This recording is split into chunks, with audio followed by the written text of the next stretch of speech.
The last thing Jasper Tinsley believed with his whole chest in his old life was that December 23rd counted by any reasonable interpretation of retail law as a pre-holiday clearance day, and that the box of pre-lit garland currently jammed on a shelf 11 feet off the ground at Formsley's Hardware and seasonal was therefore legally obligated to be half off. He had said as much at some length to an empty stockroom because the actual argument had ended 40 minutes earlier when the teenager working the seasonal aisle shrugged, said, "Sale starts the 24th, man," and went back to his phone.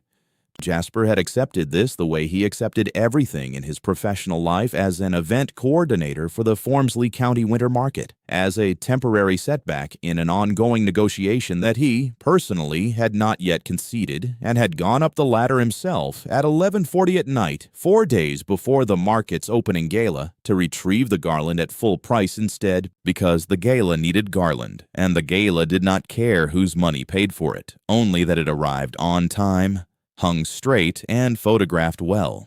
He got both hands on the box. He did not get a third hand free to also hold the ladder, which had, this would come up later, at some length in a conversation he would not be present for, been rated for a maximum load that did not strictly account for a grown man leaning his entire body weight sideways off the top rung to reach 11 additional inches.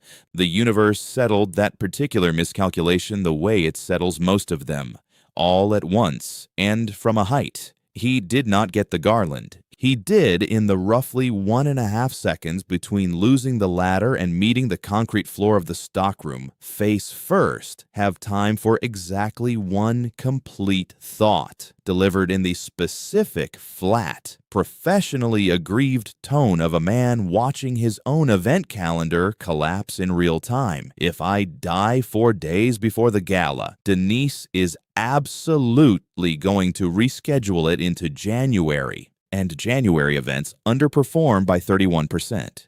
He was on this point, as on most points of professional scheduling, entirely correct and would never get to say so out loud.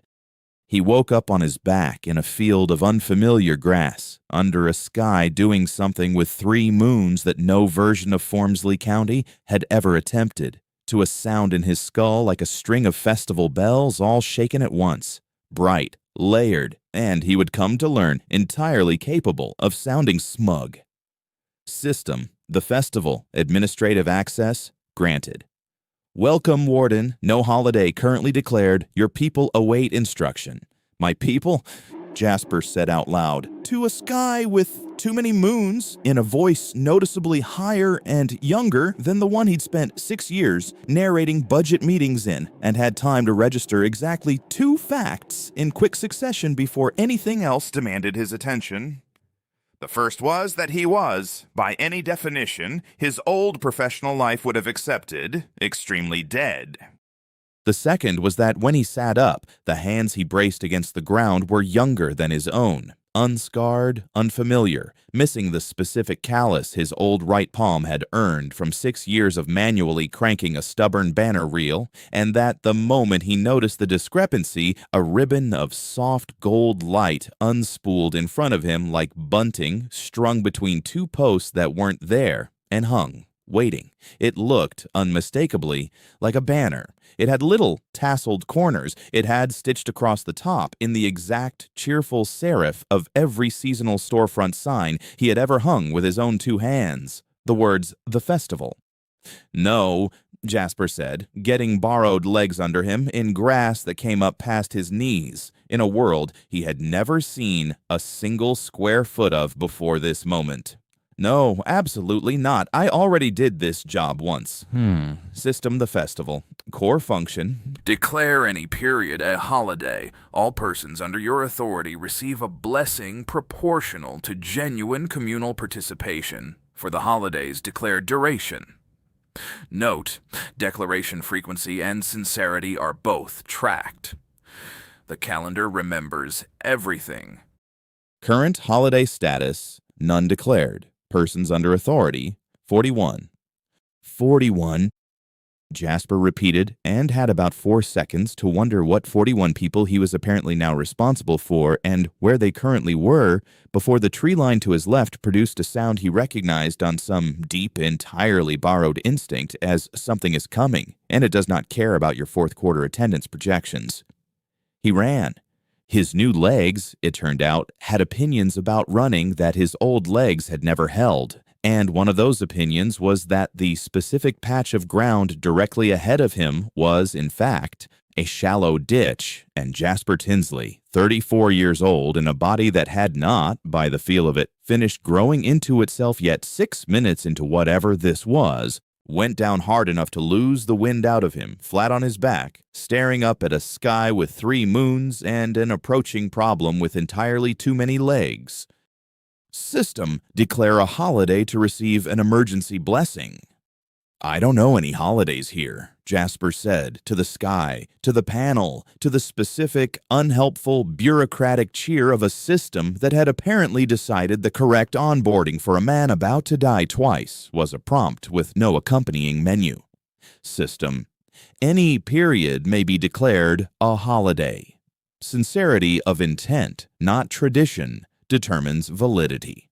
There was, Jasper would reflect later at some length, a version of himself, the version that had once spent 3 weeks drafting event names for a county fair board that vetoed anything over 4 syllables, that should have needed longer than a second and a half to produce a holiday name under mortal threat. That version did not show up in time. The version that did had spent 6 years learning that the fastest way to get anything approved was to name it after whatever was already, undeniably, happening. Fine, he said, flat on his back, the thing in the tree line clearing the brush at a dead sprint. The feast of not dying on my first day.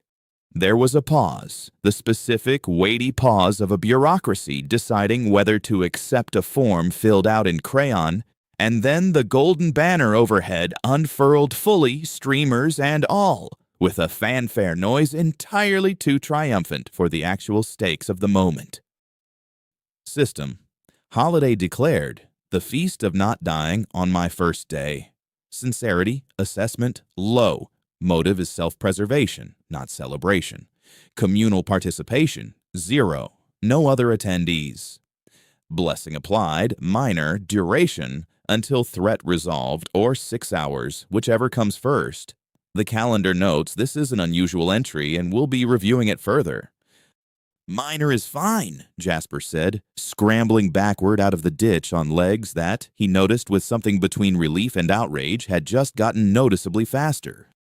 Minor is great. Minor is exactly the amount of miracle I need right now. The thing from the tree line was not, on closer and considerably more urgent inspection, any animal Formsley County had ever produced. Low and barrel-bodied, jaw hinging in a direction jaw should not hinge, moving with the loping wrongness of something that had learned to run recently and enthusiastically. It also, courtesy of whatever the feast of not dying on my first day had actually conferred, tripped over the exact same ditch that had nearly killed Jasper 30 seconds prior, the single luckiest break of his entire second life, which he would only recognize as such later and, at the time, simply registered as an opportunity. He owned, from his old life, no instinct whatsoever for hand-to-hand combat with anything larger than a raccoon that had gotten into the market's dumpsters. He did own 6 years of instinct for grabbing whatever was closest and using it as leverage, and what was closest, once the creature went down in a tangle of too many legs, was a fist-sized, faintly glowing stone lodged at the base of its throat, which his borrowed hands closed around with the specific desperate grip of a man who has, and at least once, wrestled something considerably heavier than himself into submission out of sheer refusal to lose. It came free with a wet, unpleasant sound he would spend a long time not thinking about. The creature went still in the way that was very clearly not sleeping. The banner overhead chimed again, smaller this time, almost apologetic. System, threat resolved. Holiday concluded early. Feast of not dying. On my first day. Attendance, 1. Sincerity, low. Result logged. The calendar thanks you for keeping time. Jasper knelt in the ditch, a dead monster's throat stone cooling in one shaking hand, and looked up at the banner still hanging faint and half-furled above him, and felt, underneath the very reasonable adrenaline of having nearly died twice in one evening, the specific and deeply familiar stirring of a man who has just realized he has been handed, against every odd, exactly the job he already knew how to do. "Okay," he said out loud, to the banner, to the 3 moons, to the 41 people he apparently now owed something to. "Okay, I can work with a calendar." The holding that came with the 41 people, because it turned out, over the following disorienting hour, that Jasper Tinsley had woken up not merely in a field, but specifically as the newly dispatched warden of a backwater manor called Gravelight, third and least favorite son of a minor noble house. The appointment letter folded in his coat, describing the posting as an opportunity for growth befitting your talents, in the exact tone letters use when the talents in question are not, in fact, being complimented, was, by any honest accounting, a dump. Gravelight, Jasper read off the boundary marker, a weathered post at the edge of a huddle of low gray buildings under a sky the color of an unwashed dish. Is that a threat or a description? The 41 people turned out on arrival to be a settlement so thoroughly bypassed by every trade route on the regional map that its single inn had converted its stable into a second, larger inn on the theory that at least travelers' horses might stop overnight, even when the travelers themselves kept riding through towards somewhere with better prospects. Its well was cracked. Its shrine, a squat single room dedicated to a saint nobody local could name with any confidence, had not seen an actual pilgrim in 3 years, according to the elderly caretaker who delivered this fact with the specific weary bitterness of a man who had stopped expecting otherwise. System, holding assessment, Gravelight. Population, 41, trade route. Access, none. Notable resources, proximity to the Sour March, unstable, monster activity elevated, resource yield elevated. Warden authority confirmed. Holiday declaration privileges active for all persons within holding boundary. Jasper stood at the edge of what he was apparently now responsible for and did the thing his old life had trained him to do better than almost anything else, which was look at a genuinely terrible venue with a genuinely terrible budget and start immediately and without being asked, calculating what it would take to get people to show up anyway. "All right, Gravelight," he said, to a settlement that had not yet noticed it had a new warden and would, within the week, have very strong opinions about that fact. "Let's see what's actually on your calendar." He did not, that first evening, tell anyone he had died once already in a different body, hanging garland he never got to use. It seemed, on balance, like the kind of detail a person introduced later once they'd earned the right to be believed. Chapter 2. The Sincerity. Tax Elder Corbin Ashwell had governed Gravelight, in the loosest and most exhausted sense of the word governed, for 11 years, and had developed over that time a very specific philosophy about noble appointments dispatched to the settlement from the capital. They arrived enthusiastic. They discovered within a week that Gravelight had nothing worth the enthusiasm, and they left within a season, usually blaming the well. "You've got a week, maybe 2, before you write the letter asking to be reassigned," Corbin told the new warden on the 3rd morning, watching Jasper attempt to explain a golden banner that only he could see to a well-digging crew that had, by unanimous silent consensus, decided not to ask any follow-up questions about it. "I've seen 4 of you come through. Don't waste effort learning names you won't use past the thaw." "I'm not writing that letter," Jasper said, without looking up from the crack running the length of the well's stone lip, which he was measuring with a length of borrowed twine, and the specific focused stillness of a man doing arithmetic he did not yet want to say out loud. "I've got something the other 3 didn't have. A gambling habit dressed up as a religion. From what I hear, you've been muttering to the sky." A calendar, Jasper said.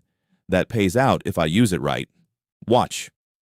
He had spent the 2 days prior running what his old professional life would have unhesitatingly called a pilot program, and what the system, with the specific bureaucratic dryness it had already established as its house style, logged under considerably less flattering language. System. Holiday declared. Founder's nap hour. Sincerity assessment. Very low. Communal participation. 0. Blessing. Applied. Negligible.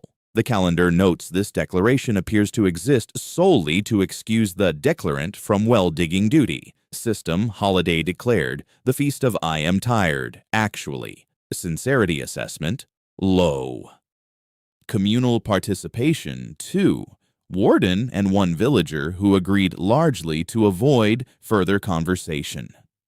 Blessing applied. Minimal. The calendar suggests the declarant is testing boundaries it does not in fact possess. There are no loopholes. There is only sincerity and its absence. By the second morning, chastened and considerably more focused, Jasper had drawn the actual load-bearing conclusion his entire second career would end up resting on. The system did not care what he called a holiday. It cared whether the people under his authority genuinely, verifiably believed, for the duration of the thing that they were celebrating, and it measured that belief with a precision that made him suspect, correctly, that the entity running the ledger on the other end had been doing this for considerably longer than he had. Which was how, on the morning the well's crack finally cracked all the way through and flooded the digging pit with brown water 4 days ahead of anyone's schedule, Jasper Tinsley stood in front of 11 soaked, furious villagers and 41 people's worth of collapsing goodwill, and made the single most consequential decision of his second life so far, which was to declare, at the top of his lungs over the noise of a genuine minor disaster, the Great Wash Day.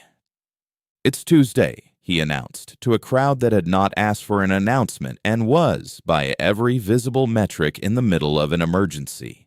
"It's Great Laundry Tuesday. Everything that's wet gets washed properly instead of just being wet by accident.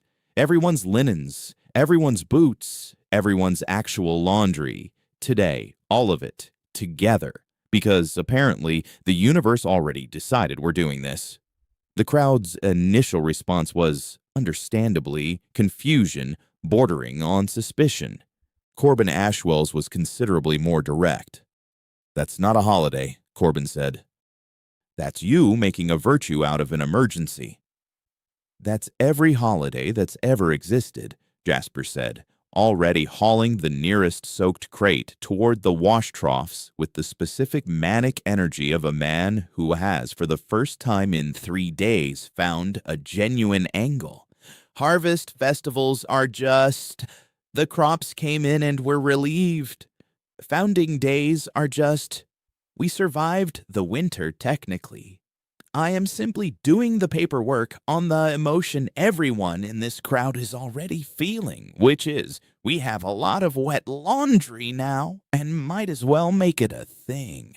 He was not strictly wrong, and the system, watching, tallying, entirely indifferent to whether the sentiment behind him would have satisfied a poet, agreed with the only metric that actually mattered.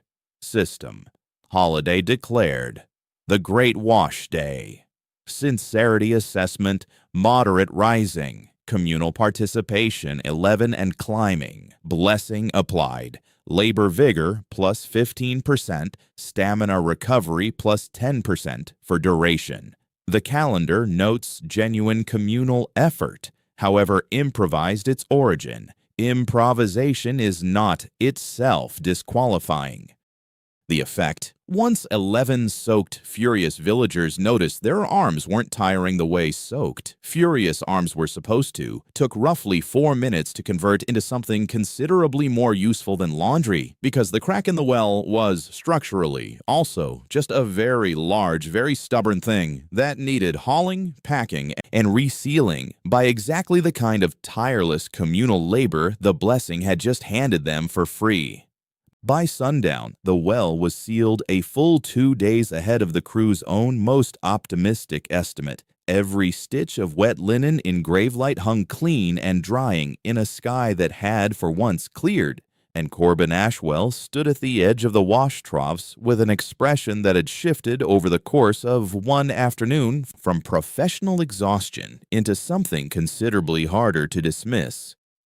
"That," Corbin said, "was either the luckiest bit of nonsense I've seen in 11 years, or you actually know what you're doing." "Both," Jasper said honestly. "It's mostly both." Willa Lark arrived in Gravelight 4 days later, on a horse considerably better groomed than anything else passing through, with the specific weary posture of a traveling performer who has learned, through repeated professional disappointment, exactly how low her expectations of any given venue ought to be set before arrival. "I was told," she said, dismounting in front of Ness's. No, Jasper corrected himself, the inns. He needed to stop importing names from a life that wasn't his. The inn's stable turned second inn, that there's a settlement out past the Sour March putting on some kind of monthly spectacle. I need 3 nights lodging and a stage, in that order, and I'll be perfectly honest that I've come to expect neither." "You've come to the right disappointing place," Jasper said, extending a hand she looked at for a long moment before deciding, apparently, that his sincerity outweighed his obvious lack of resources. "Jasper Tinsley, Warden, we don't have a stage yet. We have a well that works again and a genuinely alarming amount of enthusiasm." Willa's professional assessment of Gravelight, delivered over the course of one evening at the inn's bar with the specific, unfiltered honesty of a performer. 3 drinks into a stop she'd already decided was a waste of a night, was thorough, accurate, and entirely unflattering. The buildings were gray. The people were tired in the specific way of a settlement that had given up expecting anything to change. The single existing festival banner, a moth-eaten strip of cloth someone had strung over the shrine door a decade ago and never replaced, was, in her professional opinion as an artist, an active insult to the concept of celebration.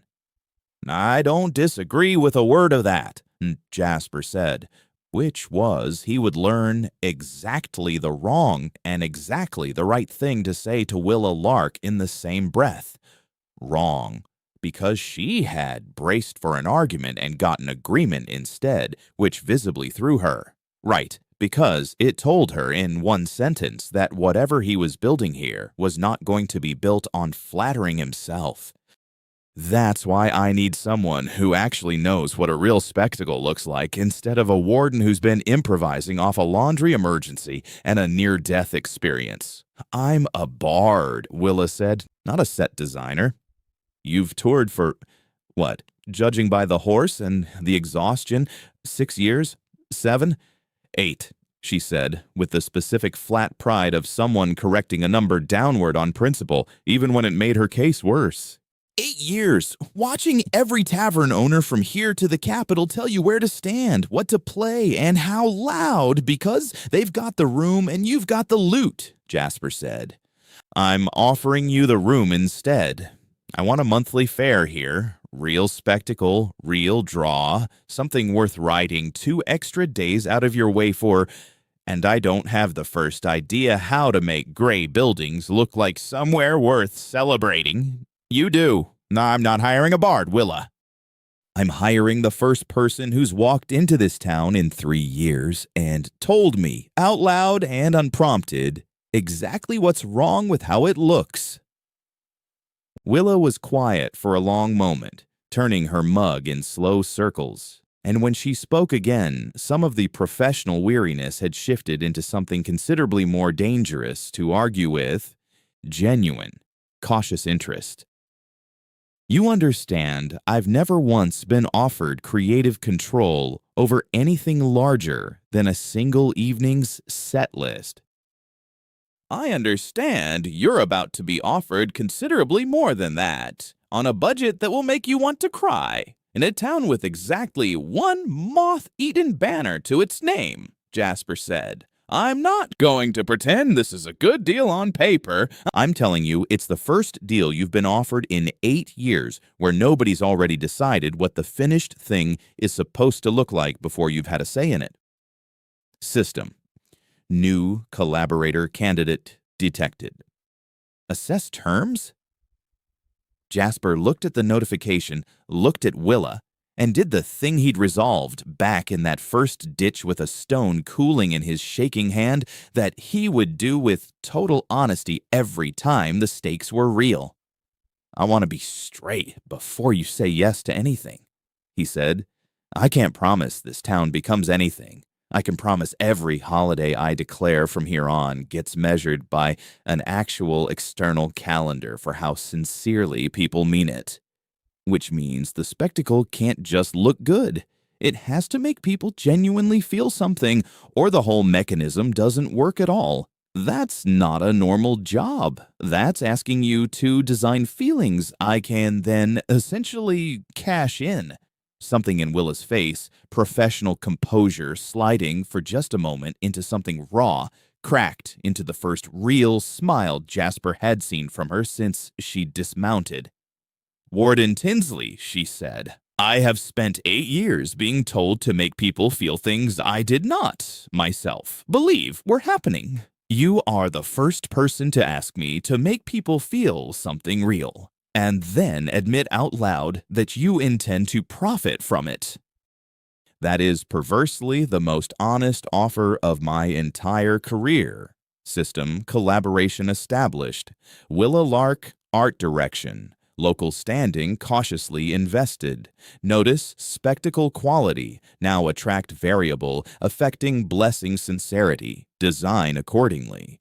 So, Willa said, setting down her mug, already surveying the inn's gray common room with the specific narrowed, appraising look of an artist who has just been handed her first real canvas in nearly a decade. Tell me about this moth-eaten banner. We're burning it, obviously. What comes next? Next, Jasper said, we give this town a reason for anyone to ride 2 extra days out of their way to see it. Word of Great Wash Day's success traveled precisely as far as Jasper expected it to, which was to say, no further than the 2 next crossroads over, carried by nobody in particular except a peddler who happened to have been passing through the day the well got sealed. That peddler, a weathered, unhurried man named Dorsey Vane, who dealt mostly in dray goods and gossip in roughly equal measure, returned to Gravelight 11 days later, specifically to see if what he'd heard was true. They're saying, Dorsey said, unloading a modest cart in front of the inn with the specific, unhurried calculation of a man who has learned over decades of frontier trading never to commit stock to a town until he's confirmed the rumor with his own eyes, that your well got fixed 2 days ahead of schedule because the whole town did its laundry at the same time, and somehow that mattered. I want you to know, Warden, that is the single stupidest sentence I've repeated out loud in a professional capacity in 11 years of this work. It's also true, Jasper said. That's the part I came back to check, Dorsey said, and spent the following hour doing exactly that, asking with the specific thoroughness of a man whose entire livelihood depended on not getting fleeced by a good story, every villager he could corner about the exact sequence of events, the crack in the well, the labor, the notably reduced exhaustion nobody could quite explain. By the time he'd finished, his skepticism had softened into something considerably more useful to Jasper's purposes. Professional curiosity. I don't deal in miracles, Dorsey said finally, over a drink Willa had with characteristic efficiency already started charging outsiders slightly more for than she charged residents. I deal in whether a town's worth the extra day's ride to reach. Most of the ones out this way aren't, which is why my cart's half empty by the time I get anywhere past the 3rd crossroads. He looked around the square, Willa's redesigned banner catching the last of the evening light, a scatter of villagers who'd, only a month ago, looked at Jasper like a man waiting to fail on schedule. I'll come back for whatever this monthly fare of yours turns out to be. Not because I believe in your calendar, Warden, because I believe in a full cart, and I've got a professional instinct telling me this is the first town on this road in 3 years actually worth restocking for. System, local standing. Dorsey vein, recurring trade interest. Notice, external economic attention detected. Sincerity metrics remain unaffected by outside commerce, but visible prosperity may attract further scrutiny from multiple directions. Jasper read that last clause with the specific unplaceable unease of a man noticing a warning buried in a sentence that otherwise read like good news, and had, that evening, no way of knowing exactly which direction the scrutiny would eventually come from. Chapter 3. The Patron. Nobody remembers. The woman who appeared at the edge of Gravelight's shrine 3 weeks into Jasper's second life did not arrive on a horse, did not carry luggage, and did not, in the several minutes it took Jasper to notice her standing at the shrine's threshold, make any effort to explain what she was doing there. "You're the one declaring holidays," she said when he finally approached, in a voice that carried the specific rusted, underused quality of someone who had spent considerably more time in silence than in conversation. "I felt the first one from 4 days' walk away. I did not believe it at first. I have not felt anything like it in longer than I am comfortable saying out loud." "That's a specific claim," Jasper said, doing the quick, involuntary assessment he'd started running on everyone he met since day one. Travel-worn robes, once fine, now patched with the specific care of someone maintaining dignity on no budget at all, a pendant at her throat, half-worn, depicting a shape he didn't recognize, something mid-laugh, mid-dance, carved by a hand that had clearly loved the subject. "Who are you feeling it for?" "Fen Larkspur," she said. "Priestess, though there is no longer a proper word for what I am, since the faith I keep no longer has a congregation to keep it for. I serve Jucundus. You will not have heard the name. Almost no one has any more, and the church has spent 2 centuries making certain of it." Jasper had, over 3 weeks of increasingly strange evenings, developed a working policy of taking strange claims from strange arrivals at face value until proven otherwise, largely because the alternative, dismissing them, had a track record in his admittedly brief second life of costing him information he badly needed. He invited her in anyway. "Jucundus," he repeated, once she was seated across from him in the shrine's single dusty room, Willa listening from the doorway with the specific rapt stillness of an artist recognizing instinctively a story worth stealing. "What was he god of?" "Mirth," Fen said. "Festivity. The specific, deliberate act of declaring a day set apart from labor and grief and meaning it. Not because tradition demanded it, but because a people decided, together, that they had earned a reason to celebrate. He had no saints' days fixed to a calendar the way the ninefold do now. His worship was never about which day. It was about the sincerity brought to whichever day was chosen. She looked at Jasper directly, and there was something in the look that made the hair on his borrowed arms stand up. "It is, Warden Tinsley, an uncomfortably precise description of the power I felt 4 days' walk from here." "The ninefold," Jasper repeated. "That's the official church? The Church of the Ninefold Saints," Fen said, with the specific flat weariness of someone reciting a fact she'd made peace with, disliking a long time ago. 9 saints, 9 feast days a year, fixed, sanctioned, unchangeable, and not coincidentally, the primary mechanism by which the church maintains both its calendar and its tithes. Jucundus's worship predated theirs by some estimates, several centuries, and was considerably less convenient for anyone attempting to run an organized religion on a fixed schedule. Because a god whose worship depends on genuine, spontaneous sincerity cannot be scheduled, taxed, or controlled the way 9 predictable feast days can. So they suppressed him, quietly at first, then thoroughly. His temples were converted or abandoned. His clergy, what few of us remained, were reduced over 2 centuries to exactly the number you see in front of you now. System. Notice, a party candidate possesses relevant historical context regarding the calendar's origin. Access partially unlocked. The calendar predates the warden's arrival by an indeterminate span. Full records remain sealed. Jasper stared at that notification considerably longer than he'd stared at anything the system had shown him yet, because it was, for the first time since waking in a ditch 3 weeks ago, an actual answer to a question he hadn't yet worked out how to ask. "You're telling me my system is your dead god," he said slowly. "I am telling you," Fen said, "that I do not yet know what I am telling you.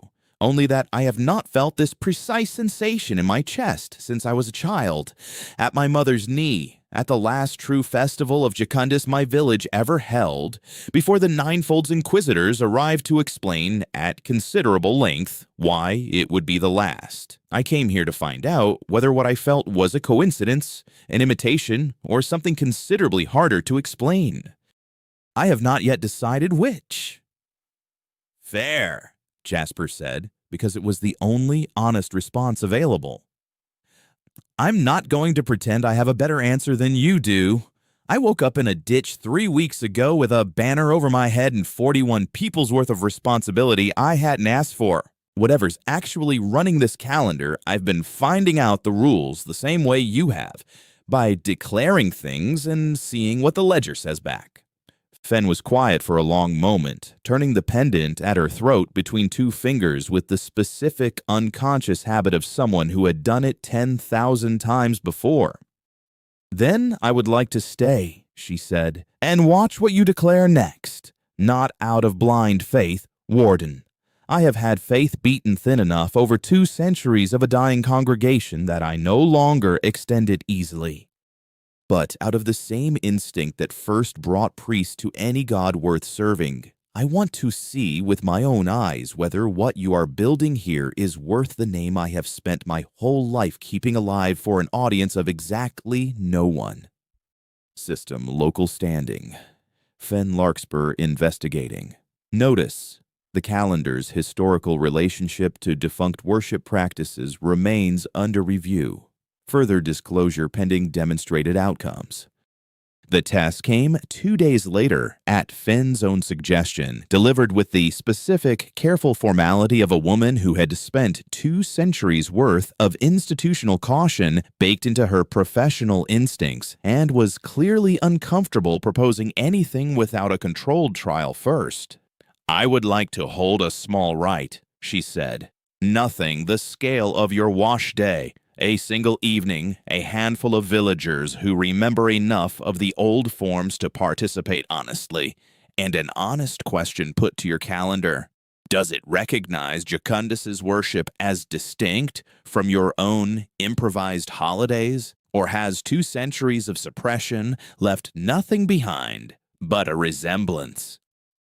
Jasper agreed, mostly out of the same instinct that had gotten him this far, that any information about the actual mechanics running underneath the golden banner was worth the risk of finding out he didn't like the answer. The rite itself, held at dusk in the shrine's single dusty room, with 6 villagers old enough to half remember fragments of songs their own grandparents had sung before the Ninefold's arrival, was considerably smaller and considerably stranger than anything Jasper had declared so far. No fanfare, no spectacle, just Fen leading a hymn in a voice cracked from decades of disuse, the 6 villagers picking up words they hadn't spoken aloud in years, and Jasper standing at the threshold saying nothing, declaring nothing, simply watching to see whether the system would react to a sincerity that wasn't, in any sense, his own. System, unscheduled sincerity event detected. Origin, Fen Larkspur. Non-warden declarant. Note, This entity does not hold warden authority and cannot formally declare a holiday. However, the sincerity generated registers on the calendar's ledger independent of declaration. The calendar recognizes this pattern. It has recognized it before. It has been waiting, in fact, for someone to bring it back. Fen went very still when Jasper read the notification aloud, her hand tightening around the pendant at her throat. "Say that last line again," she said. "It has been waiting, in fact, for someone to bring it back," Jasper repeated, and watched something in Fen's carefully composed grief crack open into an expression he hadn't seen from her before. Not triumph, exactly, but the specific raw relief of someone who has spent decades keeping a candle lit for a god she'd half suspected was already gone, only to learn in one sentence from an indifferent bureaucratic ledger that the candle had been seen. 2 centuries, she said quietly. I have led rites to an empty room for a congregation that stopped believing before I was even born into the role, because someone had to keep the forms alive in case they ever mattered again. I did not truly believe, Warden Tinsley, that I would live to see the calendar answer back.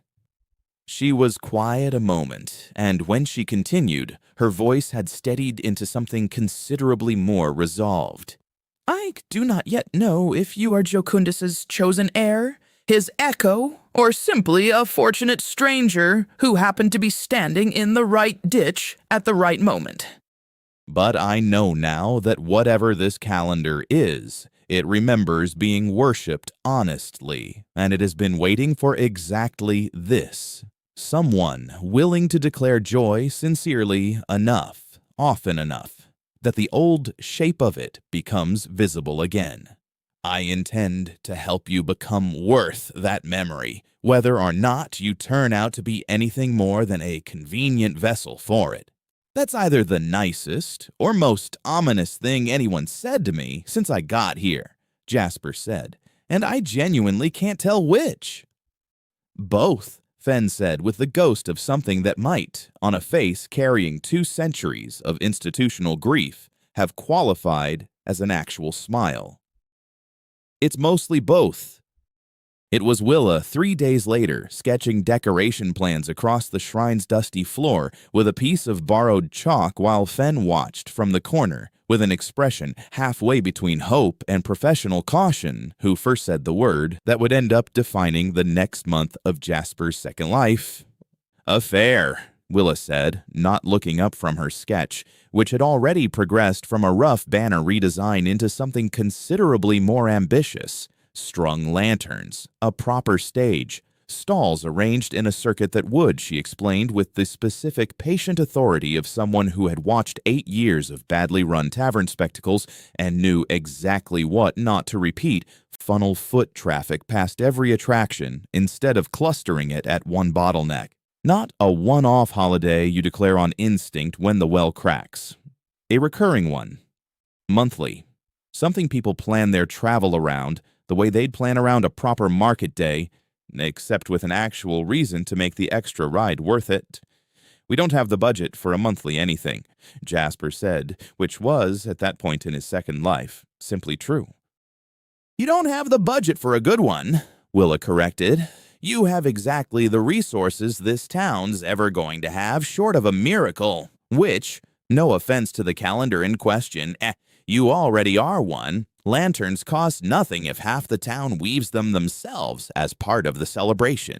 A stage costs nothing if it's built as the communal labor of the holiday itself, the same trick you pulled with the well. She looked up finally, and there was something genuinely alight in her expression that Jasper hadn't seen from her since the night she'd arrived exhausted and unimpressed.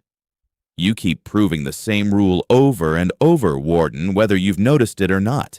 The sincerity your calendar wants isn't expensive. It's just scarce. Everyone in this town has forgotten how to want something together. That's the actual resource you're sitting on. I can build spectacle around almost nothing if the something underneath it is real. Fen, from the corner, spoke for the first time in several minutes. Jocundus's festivals were never wealthy affairs, she said. The old records, what few survive, describe villages poorer than this one, holding celebrations that drew pilgrims from 3 provinces over on nothing but borrowed instruments and genuine joy. It was never the spectacle the god answered. It was the sincerity underneath it. And people love games, Willa added, already sketching again. Real ones. Something with actual stakes, not just a market stall. I've seen frontier towns run monster baiting circuits, card tables, lottery draws, cheap to run, expensive to ignore once word gets out that the games are honest. Pair that with a real festival underneath it, and you're not building a market day, you're building a destination. System. Proposal logged. Monthly founding fair. Projected sincerity, contingent on execution. Projected communal participation, significant if genuine. The calendar acknowledges this as a substantially larger declaration than any attempted thus far. Scale increases both potential blessing and potential fatigue risk. Proceed with deliberate intent. Jasper read the notification twice and felt, for the first time since waking in that ditch, the specific, vertiginous thrill of a man looking at a plan considerably larger than anything he'd have dared attempt in his old life, where the worst outcome of an underperforming gala had been a disappointed county board, not a settlement's entire remaining hope, riding on whether he'd correctly read a crowd's sincerity. "All right," he said, looking between Willa's sketches and Fen's careful, cautious attention, and felt something settle into place that had nothing to do with the golden banner at all. "Let's give this town a reason nobody rides past it anymore." Chapter 4. The Ledger and the Lever. Prudence. Coyle arrived in Gravelight the same week. The first Founding Fair's plans went from sketches on a shrine floor to actual timber and made her professional opinion of the entire enterprise clear within her first 10 minutes on the job. "You want to run monthly games of chance," she said, reviewing the ledger she had inherited, a genuinely alarming document. 3 weeks deep into Jasper's tenure, that consisted largely of expenditures labeled things like Great Wash Day, Rope, Soap, Communal Goodwill, and Feast of the First Real Rain, Lanterns, 6 Barrels Ale, Warden's Continued Survival, run entirely on a magic system that automatically suspends certain civic transactions whenever you declare a holiday, on a settlement with a treasury that currently holds, and I want to be precise about this number, 41 silver and a debt to the miller.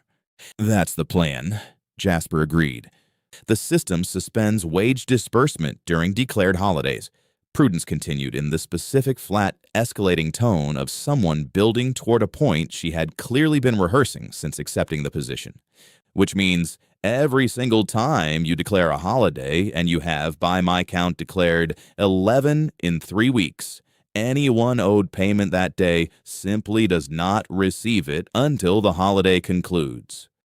I have already had to explain twice to the well-digging crew why their wages arrived a full day late because you declared the Feast of the Sealed Well approximately 6 hours before payday. "Oh, that one worked out," Jasper said. "The blessing got the well sealed 2 days early."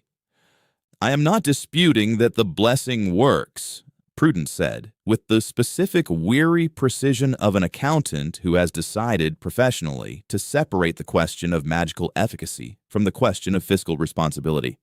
"I am telling you that a treasurer's entire function is to ensure people get paid what they're owed on the day they're owed it, and you have a demonstrated habit of declaring national holidays approximately whenever it is fiscally least convenient to do so. I would like your word, Warden, that you will consult me before declaring any holiday that falls within 2 days of a scheduled disbursement." System. Local standing. Prudence Coyle, reluctantly employed. Notice. Treasury oversight now active. Holiday declarations near disbursement dates will be flagged. "You have my word," Jasper said, which he would, over the following weeks, keep with roughly the same consistency his old professional life had kept promises about not scheduling events during other departments' fiscal deadlines, which was to say, honestly and with visible effort, and not always successfully. Grizz Ballard had been hunting the Sour March's edge for the better part of 2 decades, which in the specific actuarial sense that mattered on ground this close to unstable monster territory made him either the most skilled retired hunter in the region or the luckiest one who hadn't finished falling down yet. He arrived in Gravelight the same week as Prudence, drawn, by his own admission, delivered with the specific gruff embarrassment of a man who did not enjoy admitting to sentiment, by rumors of a settlement planning to stage organized monster fights as part of a public festival. "You want to put captured Sour March stock in a ring in front of a crowd for entertainment," he said, sizing Jasper up with the flat, professional assessment of a man who had spent 20 years keeping people from dying near exactly the kind of creatures Jasper was proposing to display for applause. "That's either the smartest use of dangerous ground I've heard in a decade, or it's going to get someone killed in front of a paying audience. And I've buried enough people to Sour March stock that I'd rather be the one making sure it's the first thing and not the second. I want you running it if you'll take it," Jasper said, someone who actually knows what these things can and can't do. Setting the rules, choosing the stock, making the calls in real time. "I'm not interested in reckless spectacle. I'm interested in the version of this that's actually safe because someone competent is in charge of it." Something in Grizz's weathered face shifted slowly into the specific grudging respect of a man who had expected to be talking someone out of a terrible idea and had instead been offered the one condition that would have made him say yes regardless. 20 years, Grizz said. "I've hunted this ground alone because nobody sane wants the risk, and told exactly nobody the story's worth telling because there was nobody around who'd believe the size of what actually lives out there. You're offering me an audience and a purpose in the same breath. I'm offering you a job that pays considerably less than the risk deserves," Jasper said honestly. "Run by a warden who is, functionally, still figuring out the rules of his own magic system 3 weeks into the job." "That," Grizz said, "is the most honestly terrible pitch I've heard in 20 years, and I've decided I want in anyway." System, local standing, Grizz Ballard, allied. Notice monster fight circuit staffed by qualified handler. Risk-adjusted sincerity rating, improved. Grizz did not explain, that first day, why he'd stopped hunting the Sour March's edge for pay 3 years prior, and taken up instead the considerably less lucrative business of scavenging remnants at its furthest safest margin. He explained it 2 weeks later, unprompted, watching a training bout in the half-built ring with the specific flat neutrality of a man discussing an old wound that had mostly, but not entirely, finished aching. "Had a partner," he said. "Younger, fast, better instincts than mine, if I'm honest, which I generally am not about this. 3 years back, we went in after a stock report that turned out wrong by a considerable margin, and I made the call to press on instead of pull back because I'd made that exact call successfully 40 times before and saw no reason the 41st would be different." He was quiet a moment. "It was different. I came out. She didn't. I've spent 3 years telling myself the safest thing I could do with what's left of my judgment was to stop making calls that mattered, which is a fine way to keep breathing and a genuinely miserable way to spend the years you've got left doing it. And now," Jasper asked, "now you're offering me a ring with actual rules, actual limits, and a warden who asked me to run it specifically because I know what these things can and can't do," Grizz said. That's not the same as the call that got her killed. That's the opposite of it if I do the job right. I intend to do the job right. He looked at Jasper directly. I want that understood plainly, Warden, before we go any further. I am not signing on for spectacle. I am signing on for the chance to make careful, competent calls again in front of people who are trusting me to make them because I spent 3 years convinced I'd forfeited the right to ever be trusted with that again. System. Local standing. Grizz Ballard, allied deepening. Notice. Handler operates from demonstrated competence and personal stakes rather than spectacle alone. Risk-adjusted sincerity rating further improved. The first founding fair, held on the last day of Jasper's 4th week in Gravelight, was, by any objective measure Prudence Coyle's ledger could produce, a wildly disproportionate success relative to the town's total remaining assets. Willa's redesigned banners died with whatever the town's limited stores of pigment could produce, strung by communal labor 2 days prior under the banner of the Feast of Getting Ready, a holiday whose entire sincerity Jasper had by this point learned to gauge with the same instinct he'd once used to read a county fair board's mood before pitching a budget, turned Gravelight's gray main square into something that, for one evening, genuinely did not look like the same dump he'd woken up staring at 4 weeks prior. Grizz's monster fight ring, built from salvaged fencing and staffed by a man whose confidence in front of the assembled crowd was, Jasper suspected, the first genuine performance of Grizz's entire adult life, drew a crowd 3 rows deep by the second bout. Fen, standing at the edge of the shrine with her half-worn pendant catching the lantern light, watched the whole thing with an expression that had shifted over 4 weeks, from cautious investigation into something considerably harder to name. The blackjack tables and lottery draw run by Prudence herself, with the specific ruthless fairness of a woman who had spent 3 weeks arguing about fiscal responsibility and clearly intended to apply every ounce of that same rigor to making certain the games were honest, drew a crowd of their own, including, notably, a farmhand named Tobias Wren who lost, over the course of one evening, considerably more coin than Jasper suspected he could afford, with the specific manic enthusiasm of a man chasing a win that hadn't yet arrived. "That one's gonna be a problem," Prudence said quietly, watching Tobias push another coin forward with hands that weren't entirely steady. "I've seen the type before."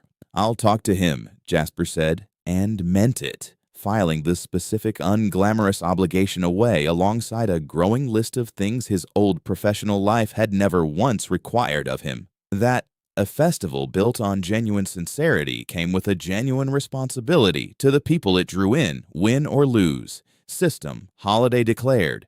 The founding fair, sincerity. Assessment, high. Communal participation, 41. Full settlement, plus 17 outside visitors. First recorded external attendance. Blessing applied, vigor plus 20%, luck plus 15%, craft plus 10%, settlement-wide for duration. The calendar notes this is the largest single holiday yet recorded under this warden's authority and remarks, with what may or may not be intended as approval, that it has not seen a declaration of this shape in some considerable time. 17 outside visitors. Jasper stood at the edge of the square, watching lantern light catch on faces that had, 4 weeks ago, belonged to a settlement nobody bothered stopping in, and felt the specific quiet astonishment of a man realizing that the math he'd been running his entire professional life, that the right spectacle, built honestly, could turn any venue into a destination, had just worked, for the first time, on stakes considerably higher than a county gala. He found Tobias the following morning, sitting alone at the edge of the now empty blackjack table, turning an empty coin purse over in his hands with the specific hollow focus of a man doing arithmetic he already knew the answer to and didn't want confirmed.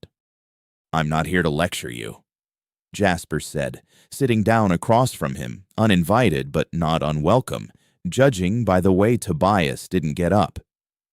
I'm here because Prudence flagged you before the tables even closed, and because I made a promise to myself a long time ago that I'd rather have this conversation the morning after than let it wait until it's cost someone something they can't get back.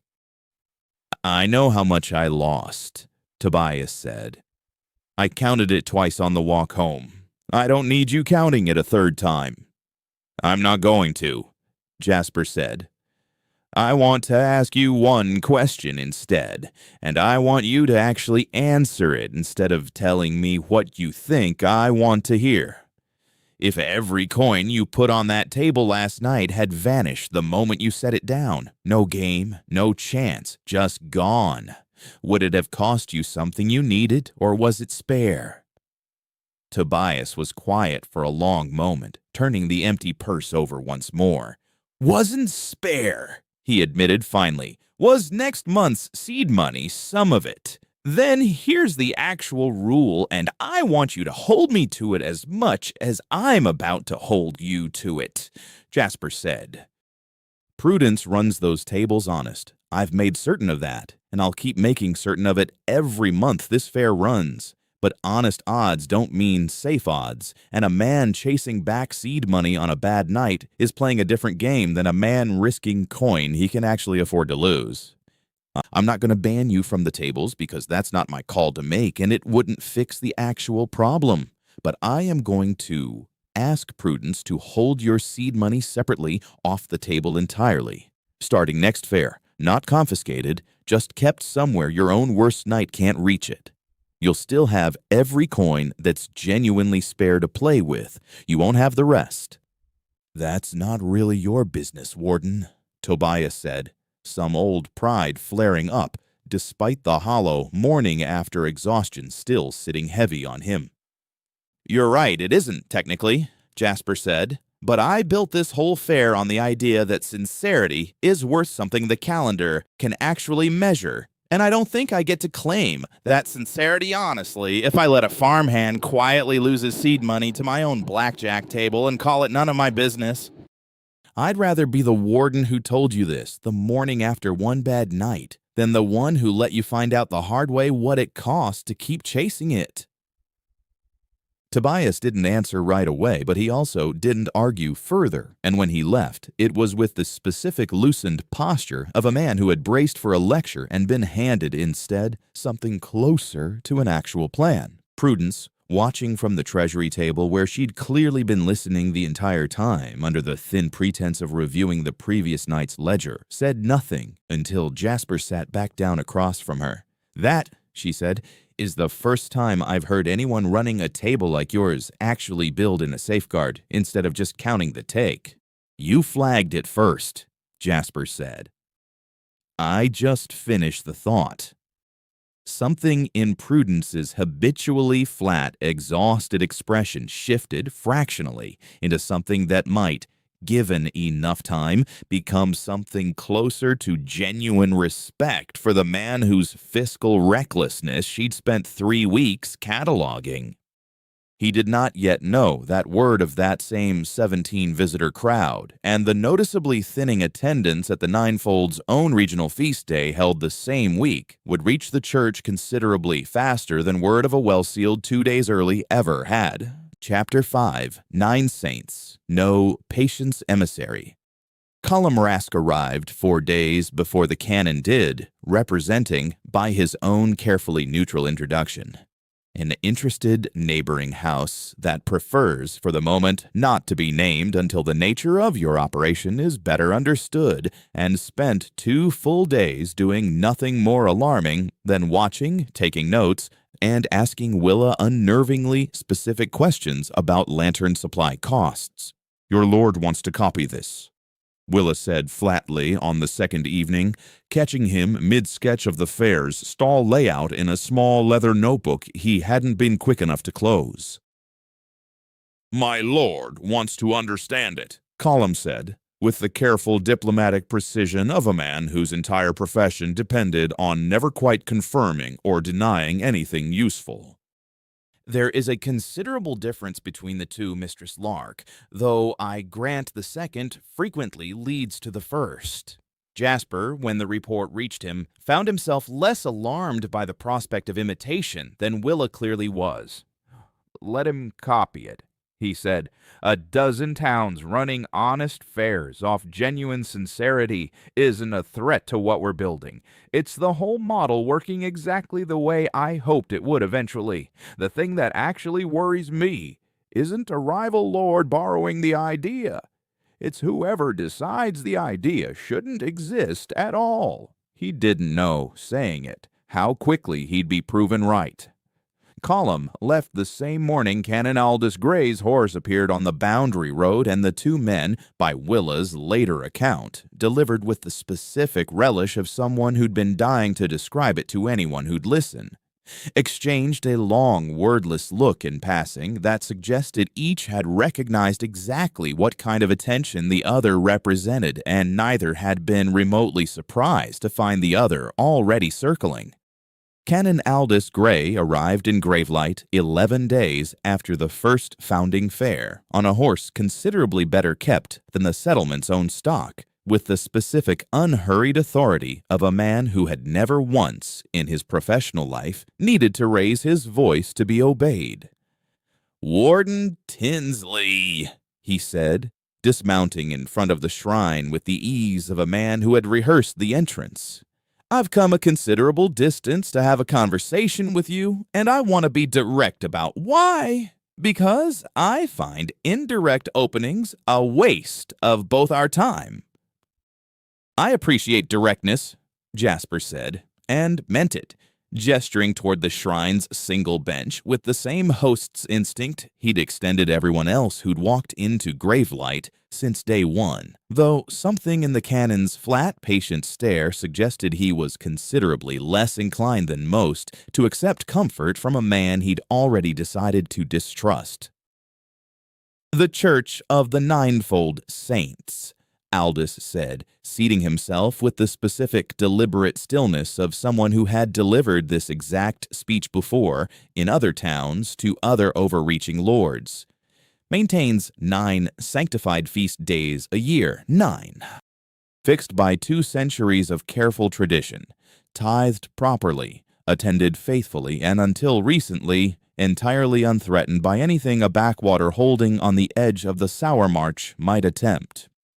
He folded his hands. "I am told, Warden, that you have declared upward of 30 holidays in a single month, that your settlement's own shrine, dedicated nominally to a saint your own villagers can no longer name, sits half abandoned while your festivals draw pilgrims away from the regional feast day of St. Farrell the Steadfast, an observance my own diocese has maintained without interruption for 61 years. I have come to ask you, plainly, to stop." "You're upset," Jasper said, "that I have more holidays than you have saints."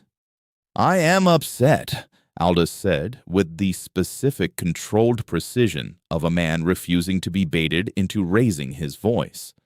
"That faith built on 2 centuries of patient, structured tradition is being outcompeted by a man who invents sacred days over a cracked well and a laundry emergency.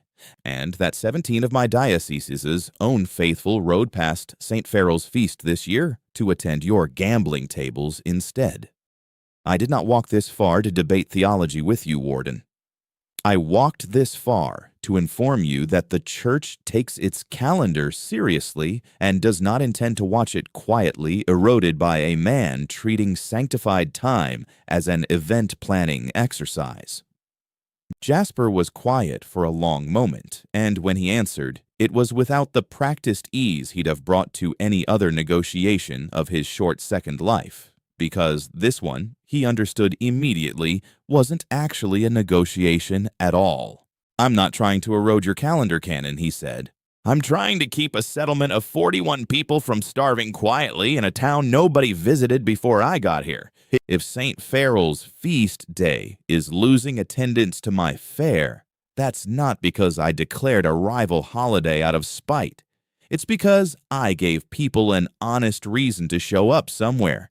And your diocese hasn't had to compete for attention in 61 years. That is precisely the arrogance I expected to find, Aldous said, and for the first time, something genuinely sharp entered his otherwise controlled tone. You believe sincerity can simply be manufactured on demand whenever it's convenient, and that the calendar, whatever entity, is actually granting you this power, and I have my own considerable suspicions on that count, will simply keep rewarding you for it indefinitely. I have read the Church's own sealed records on powers of this shape, Warden. They do not end well for the men who wield them, nor for the settlements that build their entire economy around them. Fen Larkspur, who had been standing silently at the shrine's threshold through the entire exchange, stepped forward for the first time, and the temperature of the conversation changed instantly. You know exactly what entity is granting it, Fen said, quiet and level. You've simply spent 2 centuries making certain nobody else does. Aldous' composed expression, for the first time since dismounting, cracked into something considerably less controlled. Priestess Larkspur, he said, with the specific careful neutrality of a man recognizing an old, unwelcome variable. I had wondered whether Jacundus's last remaining clergy would surface, given enough rope. Then you already know, Fen said, that the Warden did not manufacture this power. He inherited an old one, whether either of us fully understands the terms of that inheritance yet. Suppressing him will not unsuppress 2 centuries of buried worship canon. It will simply confirm to anyone watching exactly what your church has always been afraid of, that sincerity, freely given, outcompetes tradition, imposed. System, notice, direct confrontation with church authority logged. The calendar is observing. The canon rose, robes settling with the specific finality of a man who had said what he'd come to say and intended to act on it regardless of the response. I did not come here to argue theology I've spent my career suppressing successfully, he said. I came to warn you, Warden, formally and on record, that the church will not simply watch its calendar erode in favor of a backwaters gambling festival. You have one season. If your fair continues to draw the ninefold's own faithful away from sanctioned feast days, the church will act. Not with soldiers, Warden. We are not so crude. With the far more effective tool of making certain every trade route, every merchant guild, every noble house that might otherwise have found your fare convenient, understands precisely how unwelcome your continued operation would be to their own standing with the church. He left without waiting for a response, and Jasper stood at the shrine's threshold watching him ride out, feeling for the first time since waking in that ditch 5 weeks ago the specific weight of a threat that couldn't be solved with a clever holiday name and a full crowd's worth of sincerity. The attack came 6 days later, and it came with the specific cruel timing Jasper would later suspect was no coincidence at all, on the one evening Prudence Coyle had specifically flagged as a scheduled disbursement date.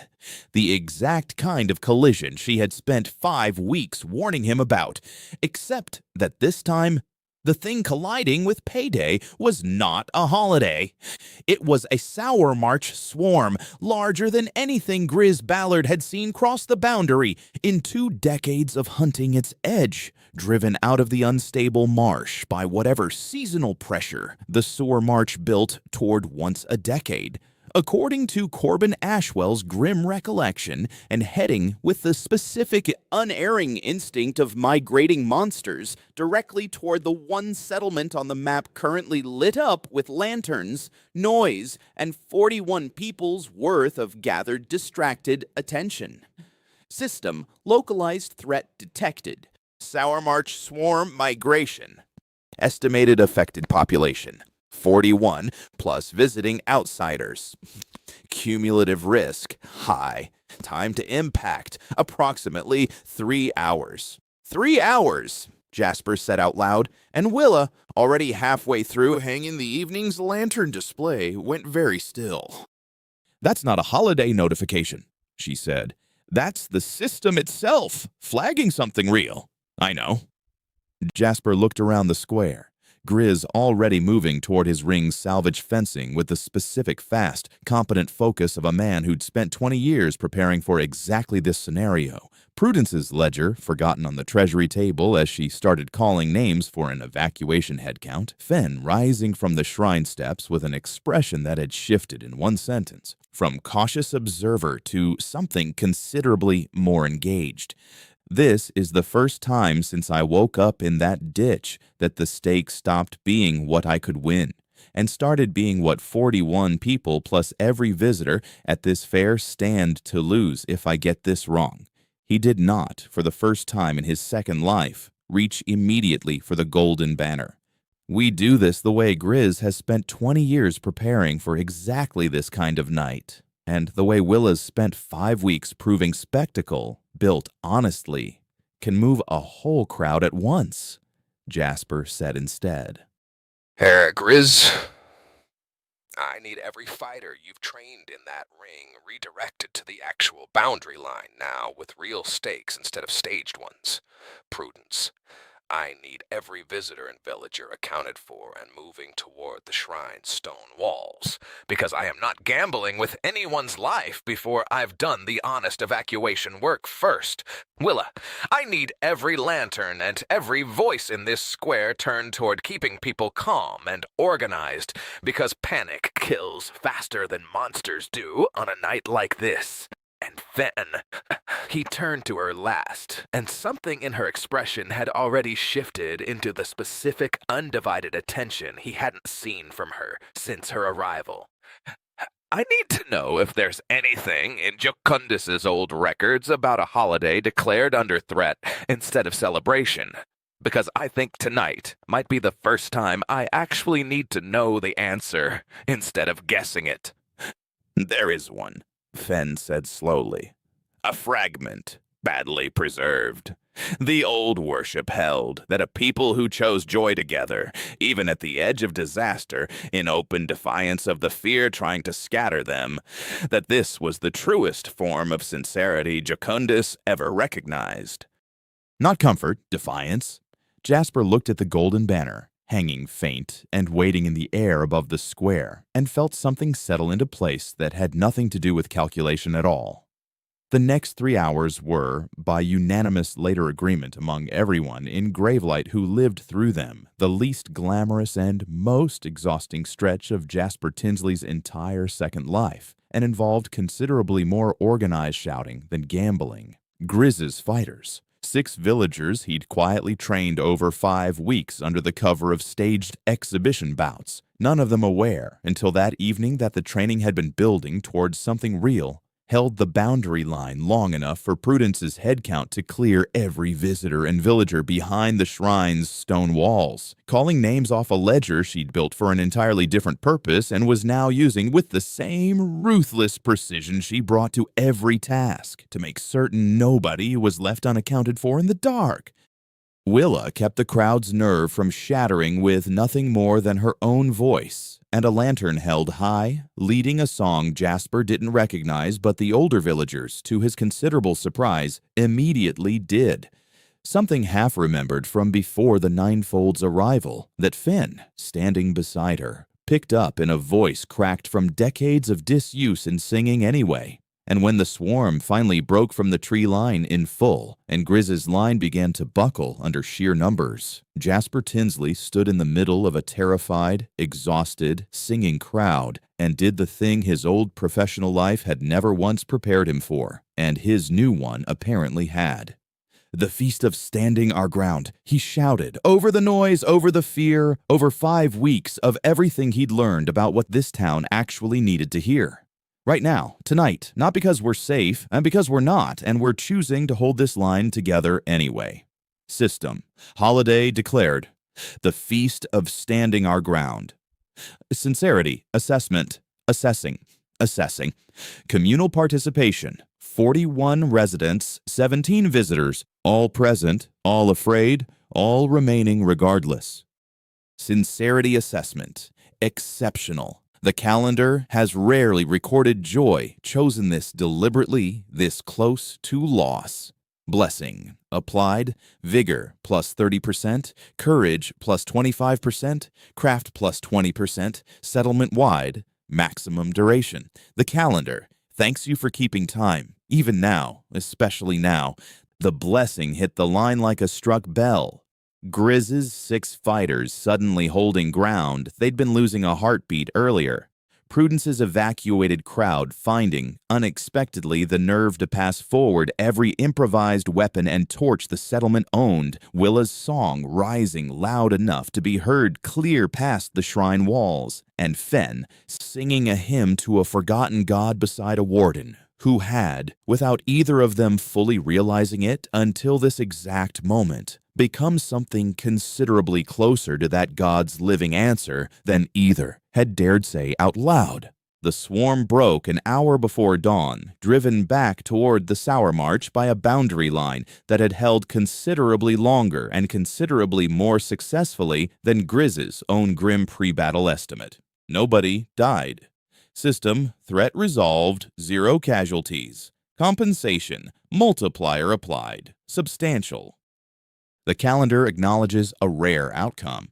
Sincerity chosen freely under genuine threat rather than manufactured for convenience.